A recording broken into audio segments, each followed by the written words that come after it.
Fitsenana makotsikotsika no nandraisana ny lehiben'ny faritra vaovao ny médecin lieutenant colonel Zafta Sondry Marcelin teny amin'ny seranam-piaramanidiny Toliara izay niarahana tamin'ireo tompona andraikitra isan'ambaratongany sy ireo antoko politika ary ireo foko 80 eto Toliara.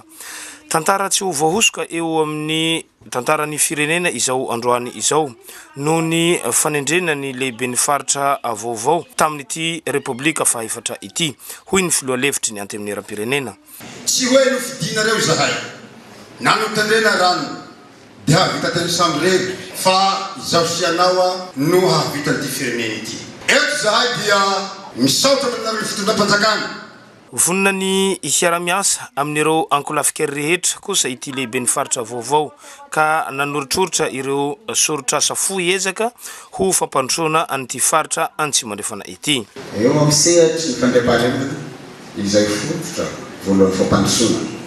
Hiezaka ny hanafoana tanteraka ny tsy fandriam-pahalemana an-tanàna lehibe tenena sy ny ambanivohitra. Tsaraina bebe kokoa ny sehatry ny fahasalamana sy ny fanabeazana. Atao vahito an-draharaha ny fanatsarana fambolena, ny fiompiana ary ny jomy.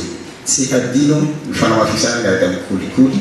Tonga nanotrona izao lanonana famindram-pahefana teo amin'ny lehiben'ny faritra Antsimo andrefana izao ny solotena ny mpamatsy vola aty antoerana.